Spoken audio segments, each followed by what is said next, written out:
estou bem, graças a Deus, e hoje vamos a mais uma videoaula. Na aula de hoje, daremos continuidade à apostila 2 de vocês, referente à segunda avaliação.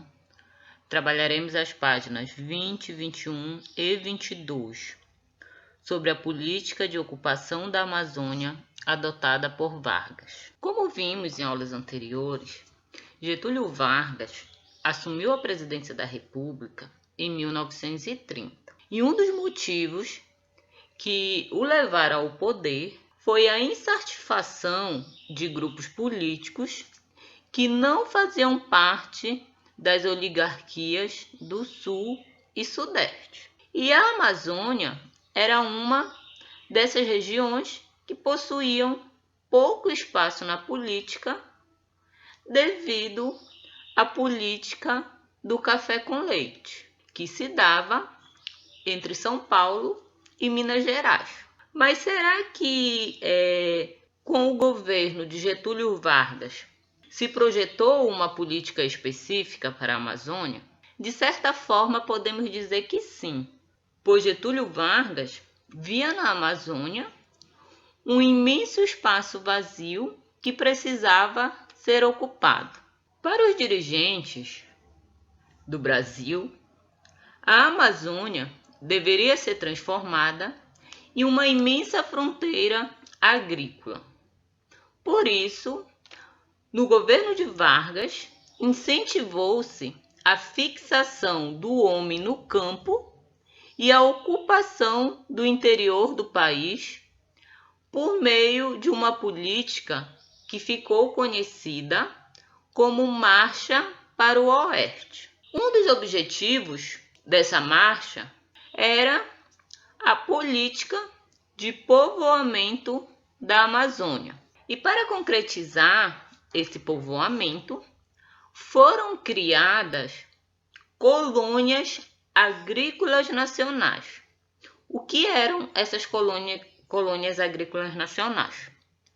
Eram pequenas propriedades de terras nas quais deveria-se desenvolver a agricultura. Em 1940, Getúlio Vargas fez uma viagem a Manaus, onde apresentou o programa do seu governo para a região da Amazônia. Para ele, a agricultura baseada em técnicas agrícolas modernas, ensinadas e desenvolvidas por institutos especializados, e a imigração de pessoas que se dedicassem à agricultura seriam os fatores de desenvolvimento da região amazônica. Mas que pessoas seriam essas? Primeiramente, seriam os indígenas, que foram incorporados como elementos importantes para essa tarefa. O governo objetivava que esses indígenas abandonassem as técnicas agrícolas desenvolvidas por seus antepassados, como roçados, caça, pesca, e substituísse essas técnicas por técnicas trazidas pelos funcionários do governo federal, uma vez que aumentavam a produtividade da terra. Além dos indígenas, outro grupo que foi alvo da política de povoamento da Amazônia foi os nordestinos, sobretudo no início da década de 1940. Nessa época, muitos nordestinos que sofriam com as secas e que precisavam de uma alternativa de trabalho aceitaram viver na Amazônia com os incentivos do governo federal. Outra estratégia criada para acelerar o processo de povoamento da Amazônia e, ao mesmo tempo, consolidar a unidade nacional foi a criação de territórios nacionais, também chamados de territórios federais. O que seriam esses territórios federais?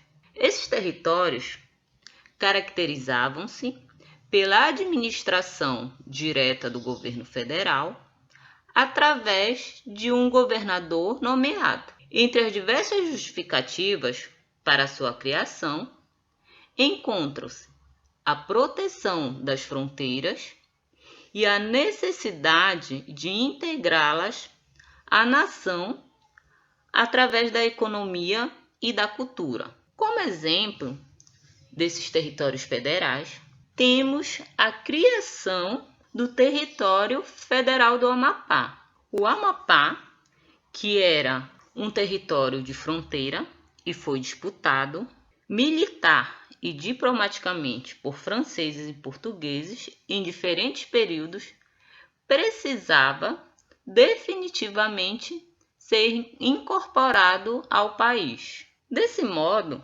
ocupar o espaço amazônico deveria significar o aumento da produção agrícola regional. Mas nem todas essas medidas de ocupação deram certo. Muitas colônias agrícolas foram abandonadas pelos colonos, que acabavam optando por trabalhar em outras atividades, como em usinas de açúcar, fazendas de criação bovinas, áreas de garimpos, castanhais, entre outras atividades que não eram prioritárias para o governo. Mas nesse momento, o Brasil também se envolveu em um outro evento que foi de grandes proporções para a ocupação do território amazônico, que foi a Segunda Guerra Mundial, que veio colaborar para a ocupação